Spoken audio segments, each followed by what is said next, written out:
اعتکاف کے معنی اور اعتکاف کیوں کیا جاتا ہے، کیا مقاصد حاصل کیے جا سکتے ہیں اعتکاف سے، اس پر ذرا روشنی ڈالیں۔ اعتکاف شبیر بھائی بہت بنیادی اور مقدس عبادت ہے، اور باطن کی تربیت کے لیے، نفوس کی تربیت کے لیے، زہد و تقوی کے حصول کا ایک بہت بڑا ذریعہ اور مؤثر طریقہ ہے۔ نبی مکرم صلی اللہ علیہ وسلم نے ہمیشہ اپنی حیات ظاہری کے اندر حضور علیہ السلام نے ہر رمضان شریف میں اعتکاف کا اہتمام کیا، یہاں تک کہ حدیث پاک میں آتا ہے جامع ترمذی شریف میں کہ ایک دفعہ یوں ہوا کہ کسی سفر یا غزوے کی وجہ سے سرکار کریم علیہ السلام اس سال اعتکاف نہ کر سکے، تو سرکار علیہ السلام نے پھر آنے والے سال میں 20 دن کا اعتکاف فرمایا۔ اچھا، یعنی حضور علیہ السلام کا یہ دائمی طریقہ رہا ہے کہ آپ جو ہے رمضان المبارک کے آخری عشرے میں اعتکاف فرماتے تھے۔ جس طرح کہ ایک سال رہ گیا تو پھر سرکار علیہ السلام نے دوسرے سال 20 دن کا اعتکاف فرمایا۔ اعتکاف بہت بابرکت عبادت ہے،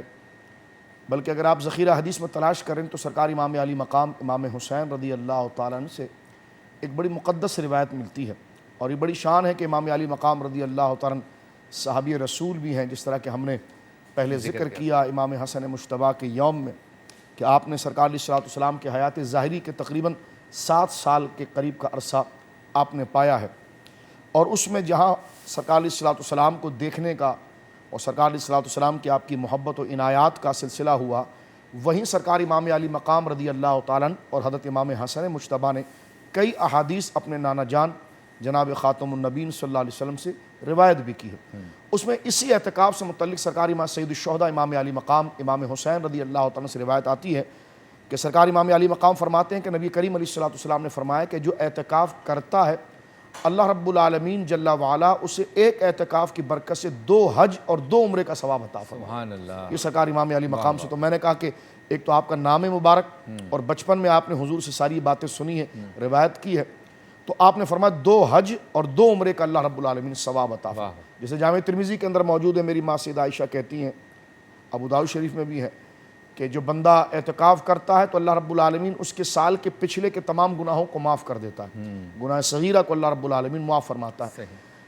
اعتکاف کا معنی ہے ٹھہرنا، رکنا، یعنی عبادت کی نیت کے ساتھ اللہ رب العالمین جل وعلا کے گھر میں رکنا۔ اور ہمارے فقہاء نے لکھا ہے، جیسے صاحب ہدایہ نے بھی لکھا اور ہماری دیگر اور کتابوں کے اندر فتاوی عالمگیری وغیرہ میں موجود ہے کہ اعتکاف کی 3 قسمیں بن جاتی ہیں۔ ایک اعتکاف واجب ہے، ایک سنت علی الکفایہ ہے، اور ایک نفل ہے۔ واجب اعتکاف شبیر بھائی ہم اس کو کہیں گے کسی شخص نے اپنی زبان سے، نیت سے نہیں، زبان سے جس نے یہ منت مان لی ہو کہ میرا اگر فلاں مریض صحیح ہو گیا یا میرا یہ مرض یہ دور ہو گیا تو میں اللہ رب العالمین جل وعلا کی سے یہ منت کرتا ہوں کہ میں یہ اعتکاف کروں گا، تو اس پر رمضان کی جی وہ اس کے علاوہ ہو یا اس کے ساتھ ہو، وہ اس کی جب منت مانے گا واجب کی تو اس پر وہ اعتکاف گویا کہ واجب ہو جائے گا۔ لیکن ہم جس اعتکاف کی بات کر رہے ہیں یہ سنت علی الکفایہ ہے، یعنی پوری بستی میں سے اگر ایک بندے نے بھی اعتکاف رکھ دیا تو ساری بستی کے اوپر سے وہ جو حکم ہے وہ ادا ہو جائے گا۔